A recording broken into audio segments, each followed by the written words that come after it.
আসসালামু আলাইকুম রহমতুল্লাহি ওয়া বারাকাতুহু। এক ভারত ভাঙ্গিয়া মানে খান খান হয়ে গেছে। ভারত ভাঙ্গিয়া 15টা দেশ হয়েছে, আপনি বিশ্বাস করেন আর না করেন। প্রথম হয়েছিল আপনার ইরান, এটা 1374 সালে। ভারত ভাঙ্গে কয়টা দেশ হয়েছে, কী কী দেশ হয়েছে সেটা আমি একদমই বলতেছি। Cambodia, Vietnam, Malaysia, Indonesia, Philippines, Afghanistan ভারতের সাথে ছিল। 1893 সালে এই ব্রিটিশরা বাঙ্গা আলাদা করে দিচ্ছে। ভিয়েতনাম আলাদা করছে 1815 সালে। বুঝছে।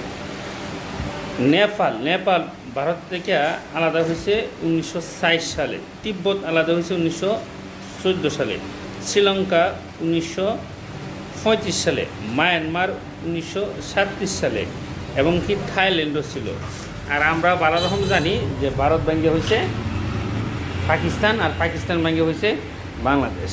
আচ্ছা, এখন এই যে আস্তে আস্তে খালি টুকরা টুকরা হইল, লাভ কী হইল?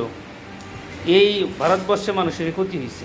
আজকে এক দেশে থেকে আরেক দেশে গেলে আমাদের পাসপোর্ট লাগে, ভিসা লাগে, নিজেরা মারামারি কাটাকাটি।